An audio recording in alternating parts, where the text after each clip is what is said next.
Depression often feels like wandering through a fog, where every direction seems the same. Stoicism, an ancient philosophy born in the tumult of a world not so different from our own, offers a beacon. It teaches that while we cannot always choose our circumstances, we can choose our response.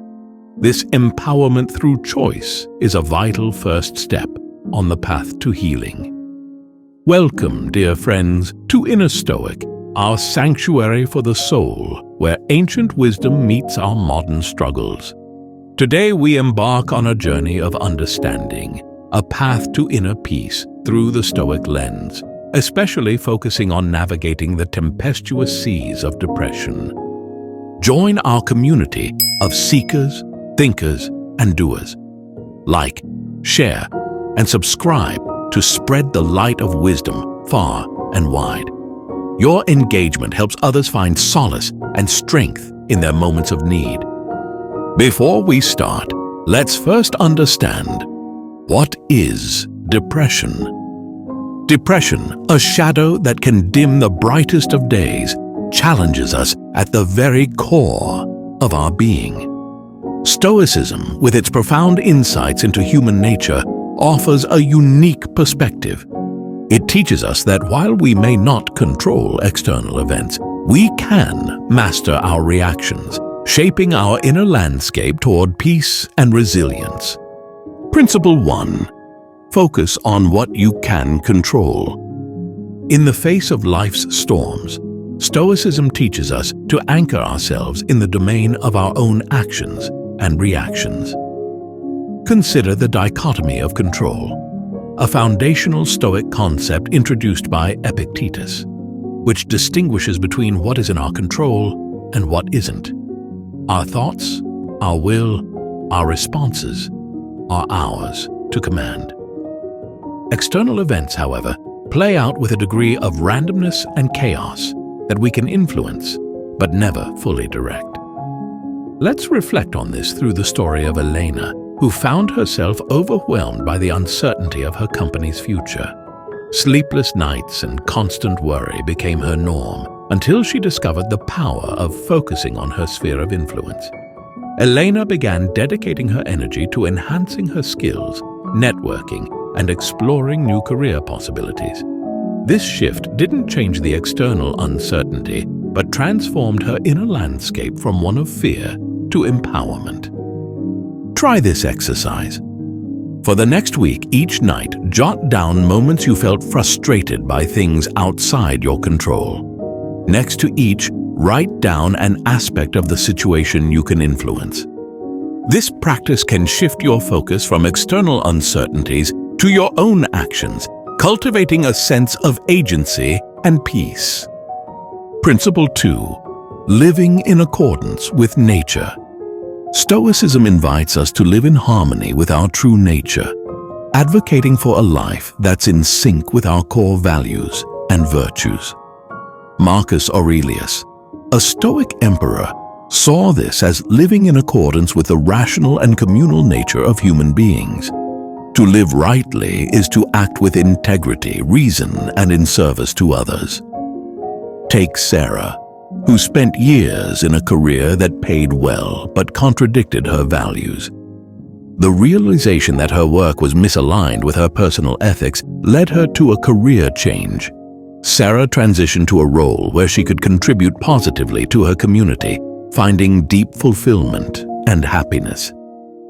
Try another exercise. Identify 3 core values that are most important to you. Over the next month, make small daily decisions that reflect these values. This could be as simple as choosing kindness in your interactions, dedicating time to a cause you care about, or making career choices that align with your values. Principle 3. The obstacle is the way. Facing adversity, Stoicism teaches us to see not a hindrance, but a path forward. Ryan Holiday's book, The Obstacle is the Way, draws on this principle, highlighting how obstacles can become opportunities. This is about leveraging challenges for growth, transforming trials into triumphs. James, after being sidelined by a serious injury, saw his dream of professional athletics derailed.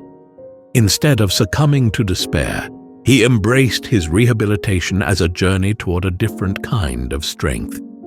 James later became a coach, using his experience to inspire and guide others facing their hurdles. Here is an exercise that can help.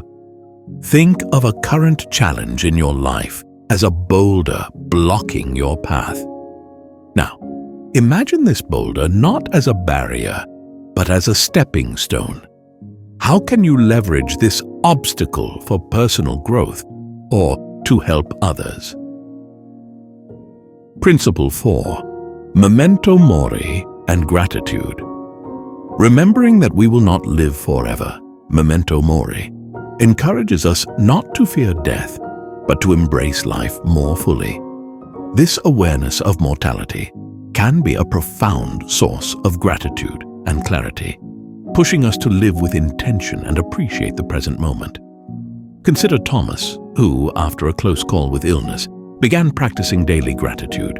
He started each day by listing things he was thankful for, from the simple pleasure of a morning coffee to the love of his family. The practice transformed his outlook on life, making him more present, joyful, and resilient. This exercise has helped many believers like you. Each morning, write down 3 things you're grateful for. Let this practice ground you in the present, fostering an appreciation for the richness of your life, however ordinary these moments may seem. Principle 5. Amor Fati, love your fate. Amor Fati, a Latin phrase that translates to love your fate, is a cornerstone of Stoic resilience. This principle isn't about passive acceptance, but an enthusiastic embrace of everything that happens.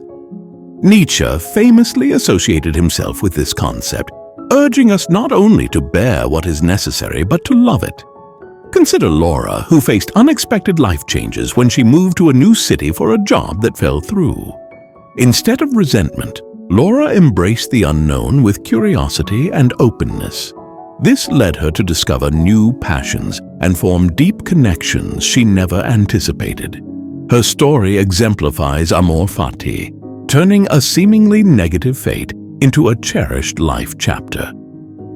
Try this exercise. Reflect on a past event that initially seemed negative. With hindsight, identify any positive outcomes or lessons learned. How did this event shape you for the better? Principle 6. Sympatheia, the interconnectedness of all. Sympatheia is the Stoic concept of mutual interdependence, the idea that all things in the universe are connected and part of a larger whole. The principle encourages compassion, understanding, and a sense of responsibility towards others. Sophie, a community leader, embodies Sympatheia through her work in fostering inclusivity and support within her neighborhood. By recognizing the interconnectedness of all her community members, she initiates projects that address collective needs, promoting a sense of unity and mutual support. This exercise should take a load of your shoulders. Each day, perform one act of kindness or support that benefits someone else.